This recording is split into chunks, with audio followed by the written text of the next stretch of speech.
Students, इस video में हम कवर कर रहे हैं about the meaning of economics और इसका बेसिक पर्पस है कि इकोनॉमिक्स के बैकग्राउंड को समझा जा सके और यही बैकग्राउंड हमें आगे जाकर उसके डेफिनेशंस, नेचर और उसके डिफरेंट जो भी लॉज बताए गए हैं उसको और डिटेल समझा जा सके। तो एक बेसिक पॉइंट है जहां से हम स्टार्ट कर रहे हैं about the economics. Students, so questions generally एक सिंपल क्वेश्चंस होता है स्टूडेंट्स कि इकोनॉमिक्स क्या है या ये शब्द कहाँ से आया। तो शब्द की बात करूं तो इकोनॉमिक्स को हम हिंदी में अर्थशास्त्र कहते हैं, अर्थ धन शास्त्र। तो अर्थ मीन्स जो मुद्रा से जुड़ी हुई हो और शास्त्र मीन्स जिसकी एक स्टडी हो, तो अर्थशास्त्र है। लेकिन जैसा कि हमें कई बुक्स में कई सब्जेक्ट्स में देखने को मिलता है कि हर टर्मिनोलॉजी को हम ग्रीक वर्ड से जोड़ के देखते हैं। सो स्टूडेंट्स, यहाँ भी ग्रीक वर्ड्स जो है हमारा The word economics come from the Greek words. So इस केस में हम दो ग्रीक वर्ड्स को लेकर आए हैं जो हमारे स्टडी में हमें मिला है डिफरेंट बुक्स में, लिटरेचर रिव्यू में। सो स्टूडेंट्स, फर्स्ट जो है ग्रीक वर्ड्स जो इकोनॉमिक्स का जो है इकोनोमोस से है और दूसरा जो है आइकोनोमिकोस से है। सो जिसकी मीनिंग जो है स्टूडेंट्स हम यहाँ से देख सकते हैं, जो इकोनोमोस है वो इको प्लस नोमोस है। Eco plus nomos, NOMOS, nomos, that is a economos. और हम आगे देखें, that is a oiko plus nomikos, that is the oikonomikos. इसका मतलब ये हुआ स्टूडेंट्स, जो हमारा शब्द इको है, ECO, इको, इसका मतलब होम होता है। ग्रीक वर्ड में होम होता है। होम मीन्स घर जिसमें लोग रहते हैं, होम। और साथ ही साथ हम अगर ऑइको की मीनिंग को देखते हैं, OIKO, तो इसका मतलब हाउस होता है। स्टूडेंट्स, नोमोस जो इको प्लस नोमोस है, तो नोमोस का मीनिंग अकाउंट्स होता है। अगर नोमिकोस की मीनिंग देखते हैं तो ये मैनेजमेंट्स होता है। सो ये बेसिक डिफरेंसेस हैं। मेरा डिफरेंसेस लाने का जो मीनिंग ये था कि आपको कंफ्यूजन नहीं होना चाहिए, क्योंकि मैं इस समय एक मास पीपल को, स्टूडेंट्स को मैं टारगेट कर रहा हूँ, जिनको मैं लेक्चर डिलीवर कर रहा हूँ। वो भी डिफरेंट सोर्सेस से स्टडी करते होंगे या मेरे से पहले भी कई ऐसे आपको गाइड यहाँ मिले होंगे, टीचर्स मिले होंगे जहाँ पर आपने स्टडी किया होगा या उनसे सुना होगा या आपने किताबों में पढ़ा होगा कि इकोनोमोस हो, the economics comes from the Greek word economos और the economics comes from the Greek word economikos. आपने ये चीजें मिली होंगी, लेकिन किसी भी बुक्स में दो चीजें एक साथ मेंशन नहीं होगा। तो स्टूडेंट्स, मैं इसलिए लेकर आया हूं कि आपको कंफ्यूजन ना हो कि एक्चुअली है क्या, कि आपने जो प्रीवियस पढ़ा है वो गलत है या सही है। तो ऐसी कोई कंफ्यूजन आप ना रखिएगा। दोनों की मीनिंग लगभग एक है, बिल्कुल एक है। अबाउट हम कह सकते हैं 98% तो एक ही मीनिंग को बताता है। मैं कैसे इसको चीज को मैं क्लियर करता हूं आपको। सो स्टूडेंट्स, इन मोर डिटेल हम देखते हैं। तो इकोनोमोस की जो मीनिंग है उसको हम होम अकाउंट्स बोलते हैं। Okay, home accounts. And economics को हम हाउस मैनेजमेंट्स बोलते हैं। So students, home accounts and house managements, so both are taken as equal और सेम इन द इकोनॉमिक्स। दोनों को एक जैसा ही लिया गया है या माना जाता है। अब इनकी भी हम बाइफर्केशन कर लेते हैं, होम अकाउंट्स में एंड हाउस मैनेजमेंट्स में। या तो स्टूडेंट्स आप होम अकाउंट्स मानिए या होम मैनेजमेंट्स मानिए, या हाउस अकाउंट्स या house managements, both are the same. अब बात करते हैं अकाउंट्स क्या है। तो स्टूडेंट्स, अकाउंट्स हम अच्छे से जानते हैं कि अकाउंट्स एक ऐसी विधि है, लेखांकन की एक ऐसी विधि है जिसमें एक फिक्स्ड परफॉर्मा होता है जिस पर हम अपने डिफरेंट रूल्स के अकॉर्डिंग चीजों को लिखते हैं, और लिखने का जो मीनिंग है वो हमारे जो भी डेटा होते हैं उसे रिकॉर्ड करते हैं। ओके, रिकॉर्ड करने के बाद बैलेंस देखते हैं, या फिर अल्टीमेटली हम अपने हमारे एक्सपेंडिचर्स क्या हुए हैं, या हमारी रेवेन्यू क्या हुई है, या हमने अल्टीमेटली क्या अचीव किया इन द मॉनेटरी सेंस, वो हम अकाउंट्स में कैलकुलेट करते हैं। इसकी अपनी डिफरेंट प्रिंसिपल्स हैं। नाउ बात करते हैं अबाउट द मैनेजमेंट्स, जो कि हम हिंदी में इसको प्रबंधन बोलते हैं। और जो प्रबंधन जो भी होता है वो मैनेजमेंट्स बेसिकली 5 फंक्शन से स्टार्ट होता है, बेसिक कॉन्सेप्ट से। फंक्शंस हमारा planning, organizing, then staffing, directing and controlling, ये बेसिक 5 फंक्शंस होते हैं स्टूडेंट्स।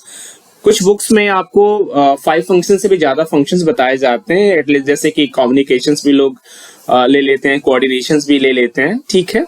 लेकिन बेसिकली जो मैनेजमेंट का जो कॉन्सेप्ट है वो 2 फंक्शंस को हमेशा डिनोट किया जाता है, एक planning and controlling. So students, जो हमारा हाउस मैनेजमेंट जो कॉन्सेप्ट है, तो एक घर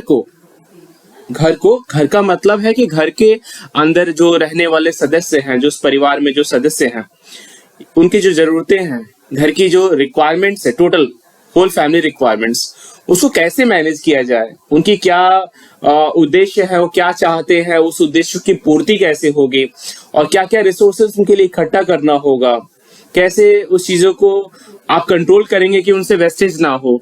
तो ये एक टेक्निक है कि हम उनको मैनेज करते हैं, परिवार के लिए मैनेजमेंट का काम करते हैं।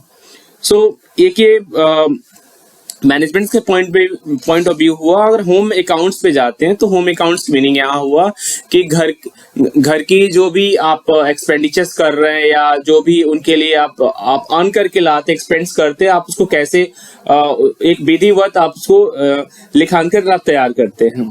स्टूडेंट्स, जो हमारा मीनिंग है दोनों सेंस में ये है कि अकाउंट्स को हम मौद्रिक रूप से देखते हैं, इन दी मॉनेटरी सेंस हमारे क्या एक्सपेंडिचर्स हुए हैं, हमारी क्या इनकम थी और क्या एक्सपेंडिचर हुए हैं। First, in the house managements में हम ये देखते हैं कि हमारी क्या प्लानिंग थी और हमने उस अपने टारगेट को या ऑब्जेक्टिव्स को क्या अचीव किया है, कितना अचीव किया है। तो 2 डिफरेंट कॉन्सेप्ट्स हैं, लेकिन दोनों डिफरेंट कॉन्सेप्ट्स जो है एक चीज से जुड़ी हुई है, that is a monetary, money. अब मनी क्या है? मनी भी एक रिसोर्स है, एक बहुत ही इंपॉर्टेंट रिसोर्स है under the economics and in the whole world. Okay, एक लिमिटेड रिसोर्स है, एक वैल्यूएबल रिसोर्स है मनी, जो कि दोनों कॉन्सेप्ट्स है, home accounts and house management, वो मनी को ही जाती है। और जो मनी का मैटर है वो मैटर इकोनॉमिक्स का एक कॉन्सेप्ट है, जो मनी की हम स्टडी करते हैं और टर्म्स के इकोनॉमिक्स सब्जेक्ट के अंदर ही उसकी स्टडी करते हैं स्टूडेंट्स। तो ये स्टूडेंट्स पर्पस यही था कि इकोनॉमिक्स का जो ग्रीक वर्ड है उसकी बेसिक मीनिंग को समझना कि इकोनॉमिक्स है क्या, और ये और इकोनोमोस और इकोनोमिको से क्या डिफरेंसेस हैं। स्टूडेंट्स, इसके बाद हम आगे के स्लाइड्स में चल रहे हैं। अगेन एक क्वेश्चंस अक्सर पूछा जाता है before starting any new topic कि व्हाट इज द इकोनॉमिक्स। अगर मेरा डायरेक्ट इंटरेक्शन अभी आप लोग से होता तो और इस डिटेल को समझते, बट स्टूडेंट्स एक क्वेश्चन है कि व्हाट इज इकोनॉमिक्स। सो इसको एक्सप्लेन करने के आप जितना भी इकोनॉमिक्स के कॉन्सेप्ट में आप कह सकते हैं, या किसी रिसोर्सेज की इंपॉर्टेंस को आप बता सकते हैं in the terms of in the monetary sense में, वह इकोनॉमिक्स के कॉन्सेप्ट्स में आते हैं। हम स्टार्ट करते हैं स्टूडेंट्स। मैंने भी आप लोग के लिए कुछ नोट डाउन कर लाया हूं। So students, first of all is the economics ये साइंस ऑफ मनी। इकोनॉमिक्स जो है एक साइंस ऑफ मनी है। नाउ फर्स्ट ऑफ ऑल मुझे ये समझाने की यहाँ जरूरत है कि what is actually science. So students, science एक फील्ड होती है जिसमें हम कॉज एंड इफेक्ट की स्टडी करते हैं। यहाँ हम अंडर द साइंस में फैक्ट्स एंड फिगर्स के बेस पर ऑब्जर्वेशंस के बेस पर, एक्सपीरियंस के बेस पर, ओके, सम ट्रूथ के बेस पर, सम वैलिडिटी के बेस पर, एब्सोल्यूटिटी के बेस पर हम ये डिफाइन करते हैं, लॉज देते हैं, थ्योरम देते हैं, और उस थ्योरम की एप्लीकेशन जो है एज ए यूनिवर्सल वे में हमें देखने को मिलती है। So students, about the science को मैं आगे के लेक्चर्स में इन मोर डिटेल कवर करूंगा कि साइंस एक्चुअली है क्या। जैसा कि अभी हमने इन ब्रीफ डिस्कस किया कि science is related to facts and figure, cause and effect relationships. So here we can also say, हम कह सकते थे कि इकोनॉमिक्स इज साइंस। इकोनॉमिक्स एक साइंस है, एक विज्ञान है, अर्थशास्त्र एक विज्ञान है। ये कहा जाता है कि economics is the science which studies the human behaviour as a relationship between the ends and scarce means which have the alternative uses. So students, their alternative uses जो है ये इकोनॉमिक्स की एक ये प्रॉब्लम भी है और सॉल्यूशंस भी है, जो कि अभी मैंने डिस्कस किया, अभी आपसे डिस्कस नहीं किया, अभी मैंने आपसे बताया अर्थशास्त्र को कि इकोनॉमिक्स वह साइंस है जो मानव व्यवहार का अध्ययन लक्ष्य और दुर्लभ साधनों के बीच संबंध के रूप में करता है। और संबंध कैसा है? जिसके वैकल्पिक उपयोग होते हैं, आप एक से ज्यादा उस रिसोर्सेस को यूज कर सकते हैं। ये साइंस है, ये इकोनॉमिक्स एज ए साइंस है। तो रिसोर्सेस जैसे फॉर एग्जांपल स्टूडेंट्स, रिसोर्सेस जैसे कि अभी आप मेरे वीडियो सुन रहे हैं, देख रहे हैं, ओके। तो अभी रिसोर्सेस क्या है? आपका वो लैपटॉप है, मोबाइल फोन है, जिससे आप मेरे लेक्चर्स को सुन रहे हैं, देख रहे हैं। एक इंपॉर्टेंट रिसोर्स है, वैल्यूएबल रिसोर्स है। नाउ ये रिसोर्स जो है दैट इज स्केयर है। ऐसा नहीं है कि आपके पास मल्टीपल लैपटॉप्स है, मल्टीपल मोबाइल फोन्स हैं, ओके। आपके पास अनलिमिटेड टाइम्स है, वो भी आपके पास नहीं है।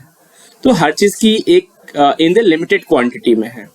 नाउ इस लिमिटेड क्वांटिटी में आप बेटर तरीके से यूज कैसे करेंगे इस टाइम को, इस टाइम को, इस लैपटॉप डिवाइसेस को या मोबाइल डिवाइसेस को कैसे यूज करेंगे, तो ये आपके ऊपर डिपेंड करता है। अगर ये लेक्चर आपको पसंद नहीं आएगा तो मे बी आप स्विच करके सम अदर चीजों पे चले जाएंगे। अगर आपको एजुकेशन से रिलेटेड नहीं आपको जानना है, स्पोर्ट्स जानना है, तो आप स्पोर्ट्स में आप सर्च कर सकते हैं।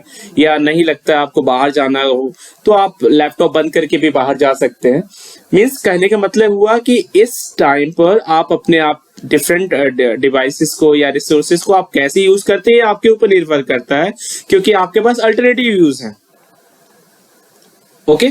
सो आपके पास कई ऐसे क्योंकि आप इस लैपटॉप में डिफरेंट यूजेस कर सकते हैं। आप एजुकेशन की चीजें देख सकते हैं, आप अपनी कोई आपका बेसिक इंटरेस्ट हो कुकिंग में, आप उससे रिलेटेड सर्च कर सकते हैं। आप चाहे तो पीडीएफ फॉर्म में बुक्स पढ़ सकते हैं। तो कई यूजेस हैं, लेकिन आपको क्या करना है? सो इकोनॉमिक्स की सबसे बड़ी इसी तरह इकोनॉमिक्स की एक सबसे बड़ा क्वेश्चन है कि हमें क्या करना है, कैसे करना है, क्यों करना है।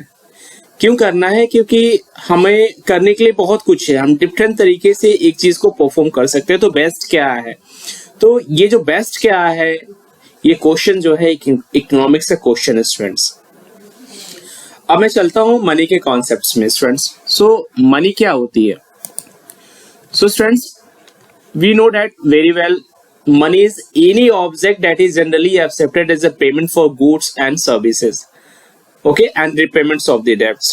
So money means ऐसी चीजें जो आपके कॉइन्स में हो, बैंक नोट्स में हो, ओके, जिनको आप as a medium of exchange के रूप में यूज कर सकते हैं, या यूनिट ऑफ अकाउंट्स के रूप में, या स्टोर ऑफ वैल्यू के रूप में आप यूज करते हैं। So students, economics is science of money, okay. ये मुद्रा का विज्ञान है। मुद्रा का विज्ञान किस लिए है? जो आपकी मुद्रा है वह स्कैर्स रिसोर्स है। ऐसा नहीं है आपके पास अनलिमिटेड मनी होगी, कुछ भी होगी, but there is a limited होगी। तो उस मनी को आप कैसे यूज करेंगे, कहाँ इन्वेस्ट करेंगे, एक्सपेंडिचर आपकी कैसे होगी, आपके आप उस मनी को कहां से आप जनरेट करेंगे, कहां से आप अर्न करेंगे, सो ये जो सारी जो डिफरेंट मैंने चीजें अभी आपको बताई मनी टू रिलेटेड सिचुएशंस या कंडीशंस, सो इस तरह की सिचुएशंस को हम इकोनॉमिक्स में कवर करते हैं और कोशिश करते हैं जो मनी रिसोर्स है वो बेटर तरीके से यूज किया जा सके। इसलिए students economics is science of money कहा जाता है। और जो मैं चीजें डिस्कस कर रहा हूँ स्टूडेंट्स या करूंगा, ऐसा नहीं है कि जो मैं बता रहा हूँ वही एग्जैक्टली सेम है। It may be more than, उससे और अच्छे कॉन्सेप्ट्स आपको मिल सकते हैं, या फिर आप जो भी मैं डिस्कस कर रहा हूं आपको और इससे ज्यादा पढ़ने को भी मिल सकता है कहीं, या डिफरेंट बुक्स में डिफरेंट आपके फैकल्टीज टीचर्स आपको ये सब चीजें डिस्कस करते होंगे। मैं भी लगभग उसी चीज टॉपिक्स को कवर कर रहा हूँ। मे बी हो सकता है कुछ टॉपिक में छोटा या लंबा कवर कर रहा हूँ, लेकिन एग्जैक्टली सेम थिंग ही आपको मिलेगी कि economics is science of money. In the same way we can say about the economics that is a field of social science. मतलब एक सोशल साइंस मीन्स सामाजिक विज्ञान का एक क्षेत्र है। सामाजिक विज्ञान का क्षेत्र है। तो सबसे पहले हमें यह समझने की जरूरत है स्टूडेंट्स कि साइंस को हम दो तरीके से कैटेगराइज करते हैं इन द होल वर्ल्ड।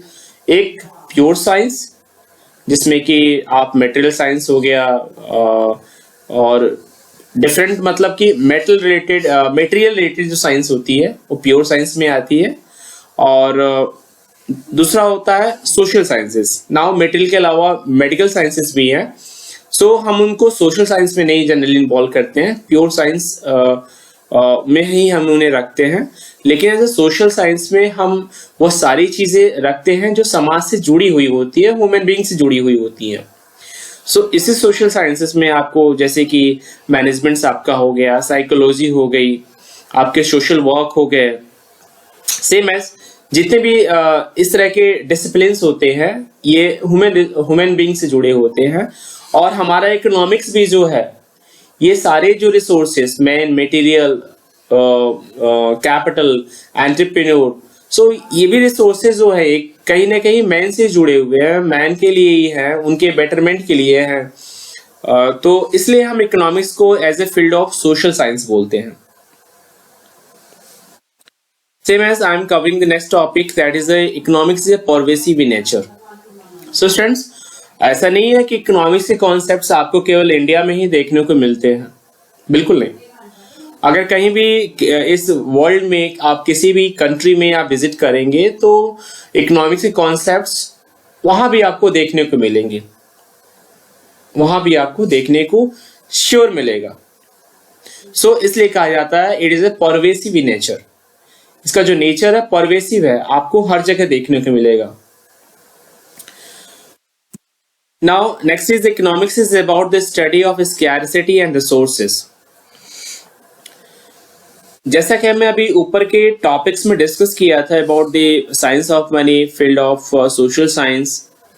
स्टूडेंट्स, जो हमारी इकोनॉमिक्स जो है वो स्कैरसिटी एंड चॉइस के बेस में ही स्टडी करता है। हमारी चॉइस क्या है और चॉइस किस चीज पे निर्भर कर रही है, ओके, इसी के बीच में स्टडी करता है। जैसा कि मैंने अभी रिसेंटली डिस्कस आपसे किया था कि अबाउट द मनी। एक सिंपल एग्जांपल मैं आप यहाँ फिर से लेना चाहूंगा स्टूडेंट्स। सपोज करिए आपके पास एक प्लॉट ऑफ लैंड है, और सपोज करिए आपके पास 2000 स्क्वायर फीट के एक प्लॉट है, प्लॉट ऑफ लैंड, ओके। उस प्लॉट ऑफ लैंड पर that is A scarce resource हुआ, आपके लिए स्कैरसिटी हुई कि 2000 स्क्वायर फीट है। तो 5000 नहीं है, 5 लाख नहीं है, केवल 2000 स्क्वायर फीट। और आपकी चॉइस है, आपकी चॉइस है कि उस प्लॉट पर आपको बेटर रिटर्न मिले, ये आपकी चॉइस है, आपको बेटर रिटर्न मिले, आप अच्छा मुनाफा अर्न कर पाए। तो अच्छा मुनाफा करने के लिए कई आपके पास अल्टरनेटिव्स हैं, कई साधन नहीं कहेंगे, कई रास्ते और हो सकते हैं। जैसे कि मैं कुछ एग्जांपल लेना चाहूंगा। सपोज करिए 2000 स्क्वायर फीट के प्लॉट पर आप चाहे तो कोई ऐसा फूड ग्रेन्स कॉमर्शियल क्रॉप कोई आप उस पर की खेती कर सकते हैं। अगर आप उससे बेटर रिटर्न मिल रहा है, मिल पाए तो, या आप उस पे कोई रेसिडेंशियल हाउसेस बनाकर लेट आउट कर सकते हैं अगर आपको वहां से मिलता है, या फिर आप अपनी कोई कमर्शियल कोई बिजनेस, आपको कोई बिजनेस करना हो वो आप कर सकते हो उस प्लॉट पर, या फिर उस प्लॉट को ही आप land as a let out कर सकते हैं, एज ए रेंट पर आप किसी को दे सकते हैं। तो डिफरेंट मीडियम्स हैं जहां से आप अपने डिसीजन के बेस पर आप एक निर्णय लेंगे कि आपको करना क्या है, क्योंकि आपके पास जो साधन है वो सीमित है। आपकी चॉइस है कि आपको ज्यादा रिटर्न अर्न करना है और आपके पास कई माध्यम हैं। तो बेस्ट क्या है? ये इकोनॉमिक्स की स्टडी में आता है। तो इकोनॉमिक्स इस तरह की चीजों का अध्ययन करता है जहां पर स्कैरसिटी होती है और उसकी चॉइस होती है। आई थिंक कुछ क्लियर हो रहा होगा आप लोगों को students. Same as now, economics finds a way of reconciling unlimited wants with the limited resources. So students, ज्यादा डिफरेंस नहीं है जो अभी मैं प्रीवियस में आपको पॉइंट कवर किया है about the study of scarcity and choice.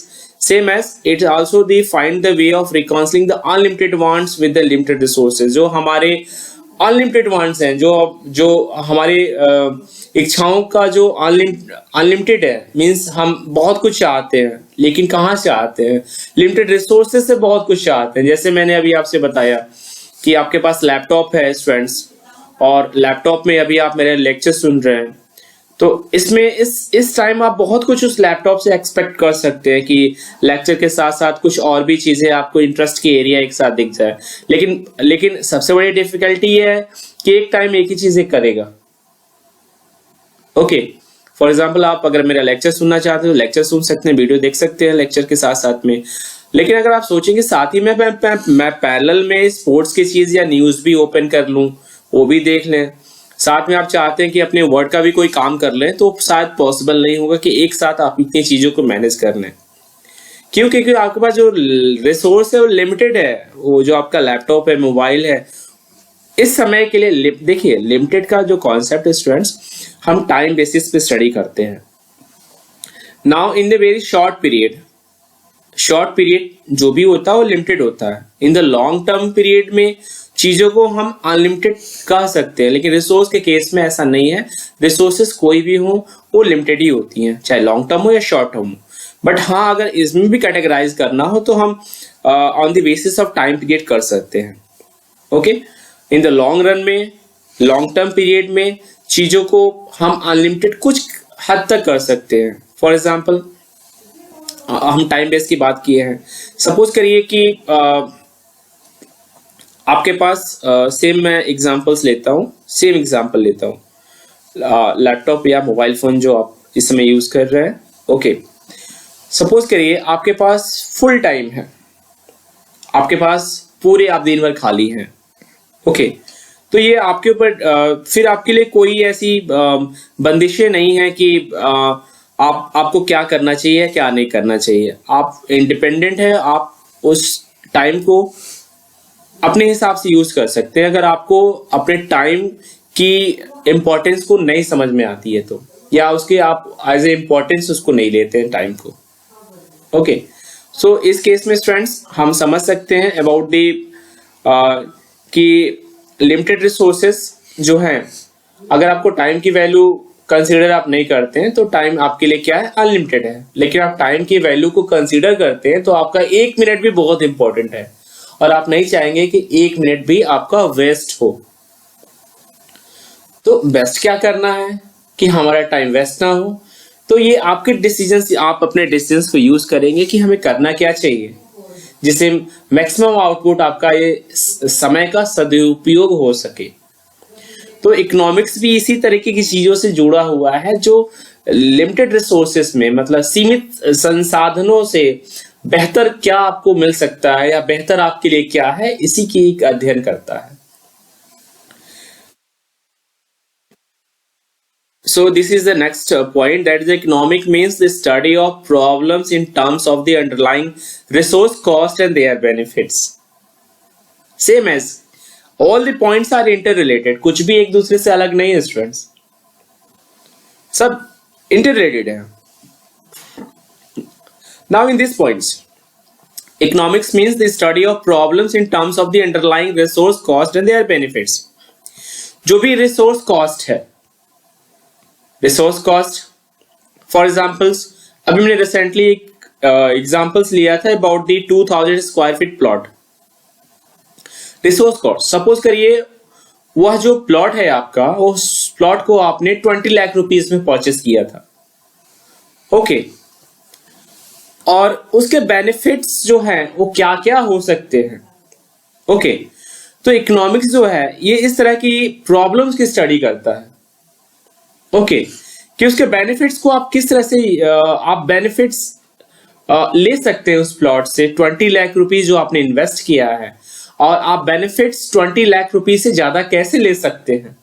तो इस तरह का डिसीजन भी एक प्रॉब्लम है, ओके ये प्रॉब्लम है। प्रॉब्लम क्यों है? क्योंकि आप बहुत कुछ कर सकते हैं, जैसे मैंने बताया कि आप उस पर कमर्शियल प्लॉट बना सकते हैं, रेसिडेंशियल बना के लेट आउट कर सकते हैं, अपना खुद का कोई बिजनेस कर सकते हैं, या उस लैंड को ही आप एज ए किराए पर दे सकते हैं। आपके पास मल्टीपल चॉइसेस है, तो चॉइसेस को भी बेस्ट चॉइस क्या है चूज करना, ये भी एक प्रॉब्लम है। तो मैनेजमेंट की स्टडी में हम यही स्टूडेंट्स स्टडी करते हैं कि बेस्ट क्या चूज करना है, चाहे कोई भी रिसोर्सेस हो। आपको आप किसी एम्प्लॉय को हायर करेंगे तो बेस्ट एम्प्लॉय को हायर करना है, ओके आपको लोन चाहिए, फाइनेंस चाहिए अपने बिजनेस के लिए, तो बेस्ट क्या है, बेस्ट सोर्सेस क्या है। बेस्ट सोर्सेस मींस ऐसी कौन सी सोर्सेस है जो आपको सस्ते दर पे लोन प्रोवाइड कराएंगी, आपको उसका इंटरेस्ट कम देना पड़ेगा, आप लॉन्गर टर्म तक उस मनी को अपने पास होल्ड कर सकते हैं। सो वहां भी एक प्रॉब्लम है कि हमें बेटर चूज करना है। मार्केटिंग में भी सेम कॉन्सेप्ट्स है कि हमें अपने प्रोडक्ट को सोल्ड करना है, okay in the easy way sold करना है without any problem, customer satisfied हो। कैसे कस्टमर सेटिस्फाइड होगा, क्या टैक्टिक्स करें कि हमारा कस्टमर सेटिस्फाइड होगा, this is also one problem. तो इस तरह की चीजें जो हैं ये हमारे इकोनॉमिक्स जोड़ी होती हैं, इस तरह के प्रॉब्लम, और इकोनॉमिक्स इन्हीं प्रॉब्लम की स्टडी करता है। क्यों? क्योंकि हम जितने भी हमारे रिसोर्सेस है उनकी एक कॉस्ट होती है, उनकी एक लागत होती है जो तैयार कराई जाती है। वो लागत उनकी मशीनरी में हो, उनके लैंड में हो, या फिर मटेरियल्स में हो, तो उनसे हम कितना बेनिफिट ले सकते हैं, या एज ए मैक्सिमम बेनिफिट हम कितना ले सकते हैं with the limited time and resources. So इसकी स्टडी भी हम इकोनॉमिक्स में ही करते हैं students. I think this is the second last slides maybe. So economics is about the coordination of the activities. So students, coordination of activities means, कहने का purpose यहाँ ये है कि इकोनॉमिक्स जो है डिफरेंट एक्टिविटीज को कोऑर्डिनेट करता है, ओके इकोनॉमिक्स किसी एक चीज से नहीं बना हुआ है कि एक सिंगल एक्टिविटी। सपोज करिए कि आप एक एंटरप्रेन्योर है, ओके या आप बनना चाहते हैं, और बनना चाहते हैं मीन्स आप चाहते हैं कि आपका खुद का एक बिजनेस हो, ओके आप प्रॉफिट अर्न करें। तो आप कैसे करेंगे स्टूडेंट्स? प्रॉफिट अर्न करने के लिए आपके पास बिजनेस होना चाहिए। अब बिजनेस कैसे होता है? बिजनेस केवल एक पर्सन से नहीं होता है, बिजनेस जो होती है कोऑर्डिनेशन ऑफ एक्टिविटी से होती है। आप एंटरप्रेन्योर बनना चाहते हैं, तो आप जब मालिक बनना चाहते हैं तो मालिक बनने के लिए आपके पास लोग होना चाहिए जो आपको मालिक बोले, मालिक कहें, बॉस कहें, ऑनर कहें आपको। तो ये लोग कौन होंगे? आपके एम्प्लॉय होने चाहिए, ओके या आपका मैनेजर होना चाहिए, ओके आपके पास रिसोर्सेस होने चाहिए। बिजनेस में आप करेंगे क्या? कुछ प्रोडक्शन करेंगे, कोई सर्विस देंगे, तो आपके पास रिसोर्सेस होने चाहिए। अब रिसोर्सेज होंगे, सपोज करिए कि आपके पास सपोज करिए आप कोई पब्लिशर है, आप कोई एज ए नोटबुक आप प्रोड्यूस करते हैं, ओके कॉपीज आप प्रोड्यूस करते हैं, तो आपके पास लेबर चाहिए, मीन्स एम्प्लॉय चाहिए, ह्यूमन बीइंग, ठीक है। ह्यूमन बीइंग क्या करेंगे? ह्यूमन बीइंग पेपर प्रोड्यूस करेंगे। कहां से करेंगे पेपर प्रोड्यूस? तो ये रॉ मटेरियल्स, ओके, जो पेपर आते हैं उन पेपर को डिफरेंट प्रोसेस से आप उनको प्रोसेस से करने के बाद आप फाइनल पेपर तैयार करेंगे। तो पेपर तैयार करने के रॉ मटेरियल चाहिए, तो रॉ मटेरियल क्या है, वो रफ पेपर है, उसको प्रोसेस करके आप फिनिश गुड्स बनाए तो एक प्रोडक्ट हुआ आपका। कैसे बनेगा, थ्रू दी मशीनरी से बनेगा, मशीन से आप वर्क लेंगे। ओके, इस जो भी आपने प्रोडक्ट को आपने परचेस किया है वो कहाँ से आएगा, थ्रू दी मनी से आएगा। मनी कहाँ से होगी, may be from the honours fund होगा आपके, मीन्स वो आप पैसा आप लगाएंगे खुद का जो अपने पास रखे हों, या फिर आप ये भी हो सकता है स्टूडेंट्स आपने कहीं से एज ए लोन लिया हो अपने बिजनेस को ऑपरेट करने के लिए। देन आपका प्रोडक्ट तैयार हो गया, आपकी कॉपी तैयार हो गई, तो आपको अदर पर्सन चाहिए, मे बी होलसेलर हो सकते हैं या फिर डायरेक्ट कस्टमर हो सकते हैं या रिटेलर हो सकते हैं। मीन्स कोई एक ऐसा चैनल चाहिए जो आपके प्रोडक्ट को मार्केट में सोल्ड करे। मार्केट में सोल्ड करेंगे, आपकी खुद की मार्केटिंग टीम होगी। ओके, प्रोडक्ट आपका सोल्ड हो गया तो आपकी मनी जो सेल्स से जो जनरेट हुई है वो आपके बिजनेस को मिलेगा। तो ये कि देखिए आप ध्यान से कि ये सर्कल क्रिएट कर दिया, from entrepreneur to the employees to the product to the machinery to the finance to the marketing, फिर अगेन वो पैसा आपके पास। मीन्स ये डिफरेंट देखिए, man, material, machine, okay, market, all are interlinked, सब एक दूसरे से जुड़ रहे हैं। सो स्टूडेंट्स इकोनॉमिक्स जो है this is about the coordination of the activities. अगर हमें बिजनेस करना है, प्रॉफिट अर्न करना है, तो डिफरेंट एक्टिविटीज में कॉम्बिनेशन जो है, कोऑर्डिनेशन हमारी होनी चाहिए। अगर हम सोचे कि हम एज ए एंटरप्रेन्योर हैं और विदाउट एम्प्लॉयज हम चीजों को अकेले प्रोड्यूस कर सकते हैं, so I think that is not possible. Okay, आप सब कुछ अकेले कर रहे, that is not possible. So economics जो है that is a coordination of activities है। ये प्रोडक्ट के साथ साथ सर्विसेज में भी लागू होता है students. I am going to next slides, sorry next topic. Economics is related to the production, distribution and consumption. Students economics से जो कॉन्सेप्ट्स है वो हम प्रोडक्शंस के लिए, डिस्ट्रीब्यूशंस के लिए और उसके कंजप्शंस के लिए यूज करते हैं। प्रोडक्शन मीन्स उत्पादन होता है जब हम किसी रॉ मटेरियल को सेमी फिनिश्ड या फिनिश्ड फॉर्म में, मतलब जिस पर और कुछ आपको नहीं करना है कोई काम, उसको फिनिश्ड बोलते हैं। जैसे कि कॉटन हो गया, जो रुई होती है वो रुई सपोज करिए रॉ मटेरियल है, आपने उस रुई को प्रोसेस किया, आपने धागे में कन्वर्ट किया, तो वो आपका फिनिश्ड प्रोडक्ट हुआ। वह धागा किसी दूसरे बिजनेस के लिए अगर वो शर्ट तैयार कर रहा है उस धागे से, तो धागा शर्ट तैयार करने वाली कंपनी के लिए रॉ मटेरियल हुआ, और शर्ट तैयार होने के बाद में शर्ट तैयार करने वाली कंपनी के लिए वो फिनिश गुड हुआ। जनरली जो ये प्रोसेस हो रही है फ्रॉम रॉ टू फाइनल और फिनिश प्रोडक्ट, उसको हम प्रोडक्शन बोलते हैं स्टूडेंट्स। तो हमारा इकोनॉमिक्स प्रोडक्शन से जुड़ा हुआ है। इसमें हम प्रोडक्शन के डिफरेंट कॉन्सेप्ट्स की स्टडी करते हैं on the basis of cost, on the basis of revenue, okay, on the basis of time period, on the basis of scale. तो डिफरेंट चीजें जो हैं प्रोडक्शन से जुड़ी स्टडी करते हैं। We also study the concept of distributions. जब जो हम प्रोडक्ट प्रोड्यूस करते हैं या एंटरप्रेन्योर प्रोड्यूस करता है, उसका डिस्ट्रीब्यूशन कैसे होगा, कौन सा channel.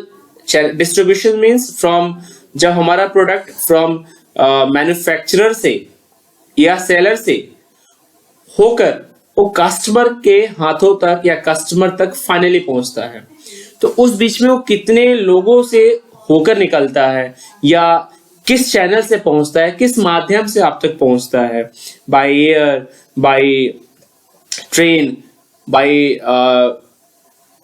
Road, from by two channels, through wholesaler, through retailer, through dealer, through agent। तो क्या है, डिफरेंट माध्यम है, एक सप्लाई चेन है। तो किस तरीके से आप तक पहुंचता है और बेटर क्या है, कि कम समय में कम कीमत पर मैन्युफैक्चरर से कस्टमर तक उस प्रोडक्ट को पहुंचाया जा सके। तो इस तरह की चीजों को भी हम इकोनॉमिक्स के अंदर, इकोनॉमिक्स जो है हमारे डिस्ट्रीब्यूशन से भी जुड़ा हुआ है। और इसके साथ हम लास्ट स्टेप पे चलते हैं, कंजप्शंस, जहां पर उस प्रोडक्ट का आप कंज्यूम करते हैं, मीन्स कस्टमर जो कंज्यूम करता है। ओके, सो कंज्यूम करता है या यूज करता है, हम दोनों को लेते हैं। तो यहां पर भी इकोनॉमिक्स यहां से भी जुड़ा हुआ है कि जो कस्टमर जो उस प्रोडक्ट को परचेस कर रहा है, ओके, उसको मैक्सिमम सेटिस्फेक्शन कितने प्रोडक्ट में मिलेगी, कितने प्रोडक्ट कंज्यूम करेगा तो मिलेगी, उसको बेनिफिट क्या मिल रहा है जो प्राइस पेड कर रहा है। ओके, तो इस तरह की चीजें भी जो है वो इकोनॉमिक्स कंसीडर करता है। इकोनॉमिक्स में हम पढ़ते हैं अबाउट द कंजप्शन की भी स्टडी हम लोग करते हैं students. So this is the last about the economics is related to the micro and macro perspective. Students, हमारी जो इकोनॉमिक्स है जो हम स्टडी करेंगे, ये आपने किया भी होगा। तो दो पर्सपेक्टिव में स्टडी की जाती है, एक micro and another is a macro. Basic difference यही है स्टूडेंट्स, माइक्रो जो है इंडिविजुअल बेसिस पे स्टडी करता है। ओके, इंडिविजुअल, ये इंडिविजुअल में भी आप पर्सनली एक कस्टमर भी हो सकता है, इंडिविजुअल मींस एक इंडिविजुअल बिजनेस भी हो सकता है। ओके, या एक इंडस्ट्री भी हो सकती है, individual, not the multiple of. Okay, तो जनरली हम जब किसी सिंगल की स्टडी करते हैं तो माइक्रो पर्सपेक्ट में करते हैं, जैसे कि किसी कस्टमर के बारे में स्टडी करें कि कस्टमर सेटिस्फाइड कब होता है या कितना प्रोडक्ट परचेस करने के बाद, कंज्यूम करने के बाद वो सेटिस्फाइड होगा, एक सिंगल पर्सन। तो ये माइक्रो के कॉन्सेप्ट्स में आता है। लेकिन जब बात करते हैं मैक्रो कॉन्सेप्ट्स, माइक्रो पर्सपेक्टिव्स में, तो एक से ज्यादा जो कस्टमर्स हैं, मींस मार्केट की बात करते हैं, एज ए इकोनॉमी की बात करते हैं कि एक राष्ट्र के जो कस्टमर्स हैं वो कितने प्रोडक्ट कंज्यूम करने के बाद सेटिस्फाइड होते हैं। तो हम जब बड़े लॉट की बात करते हैं, मोर देन वन, या as a whole, as a lot, as a economy, तो वहां पर हम मैक्रो पर्सपेक्टिव्स को ही यूज करते हैं, वहां हम माइक्रो को नहीं यूज करते हैं। तो ये बहुत इंपॉर्टेंट कॉन्सेप्ट है स्टूडेंट्स। इनके यहाँ पर इस टर्म में एक सिंपल बता दूं कि माइक्रो में जैसे कि अगर हम स्टडी करते हैं about the demand, law of demand के स्टडी करते हैं, तो ये अगर हम माइक्रो में स्टडी करते हैं तो हम इंडिविजुअल की स्टडी करते हैं। लेकिन यही डिमांड की स्टडी अगर हम माइक्रो में करते हैं as a economy, as a whole, तो यहां हम एग्रीगेट डिमांड की बात करते हैं, सिंगल डिमांड की बात नहीं करते, एग्रीगेट डिमांड की बात करते हैं कि एग्रीगेट डिमांड्स क्या है। तो ये बेसिक डिफरेंस है। तो ये बहुत ब्रॉड डिफरेंस है और इकोनॉमिक्स जो है इन दोनों चीजों को कवर करता है, as a individual basis and as a economy basis, as a more than one basis, जिसको हम मैक्रो इकोनॉमिक्स पर्सपेक्टिव कहते हैं। आई थिंक फ्रेंड्स, जितनी मैंने अभी तक डिस्कस किया, कुछ क्लियर हुआ होगा आप लोग को। साथ ही स्टूडेंट्स, मैं कोशिश करूंगा आगे के लेक्चर्स में ये सब चीजें हमारे पास फिर से आएंगी, जो मैं डिस्कस किया हूं फिर रिपीट होते रहेंगे। ऐसा नहीं है कि जो डिस्कस कर रहा हूं ये कंप्लीट हुआ। ओके, ये चीजें चलती रहेंगी, आपको इकोनॉमिक्स में सारी चीजें आपको मिलेंगी, ये रिवाइज आपका होता रहेगा। स्टूडेंट्स, ये स्लाइड्स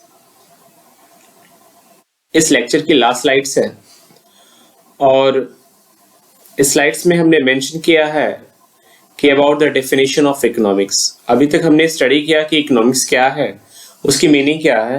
ये जानना बहुत जरूरी है कि इकोनॉमिक्स के डेफिनेशंस भी क्या है, जो कि डेफिनेशंस की डिटेल को या डिफरेंट डेफिनेशंस को समझने के लिए हम आगे के लेक्चर में कवर करेंगे। लेकिन ये बहुत जरूरी है बिफोर लिविंग दिस लेक्चर और before living the as a starting point of the economics, कि समझना बहुत जरूरी है कि क्या क्या डेफिनेशंस इकोनॉमिक्स में लिए जाते हैं। So students, here we can classify the definition on the basis of economist thoughts.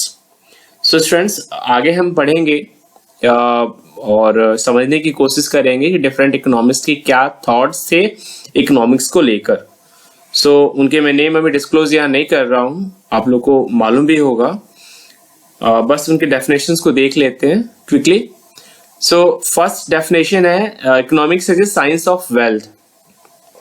Okay, another definitions इससे थोड़ी सी ब्रॉड डेफिनेशंस है, the science concerning material welfare of man, and last definition जो है ये science dealing with the problem of allocation of scarce resource among the competitive use. So students, इस तरह से हमारे 3 डेफिनेशंस हैं इन दी, ये फेमस डेफिनेशंस हैं, और ऐसा नहीं है कि केवल 3 ही डेफिनेशन इकोनॉमिक्स में है स्टूडेंट्स, कई डेफिनेशंस आपको मिलेंगे, लेकिन जितने भी डेफिनेशंस मिलेंगे इन 3 ही डेफिनेशंस में हम क्लासिफाई कर सकते हैं। सो स्टूडेंट्स, आज के लिए मैं वीडियो यहीं पे कंप्लीट करता हूँ, और आगे की जो डेफिनेशंस हैं जो अभी मैंने अभी इस स्लाइड्स में दिख रही हैं, मैं आगे के लेक्चर्स में इसको लेकर आऊँगा। So students, thank you for watching, thank you very much.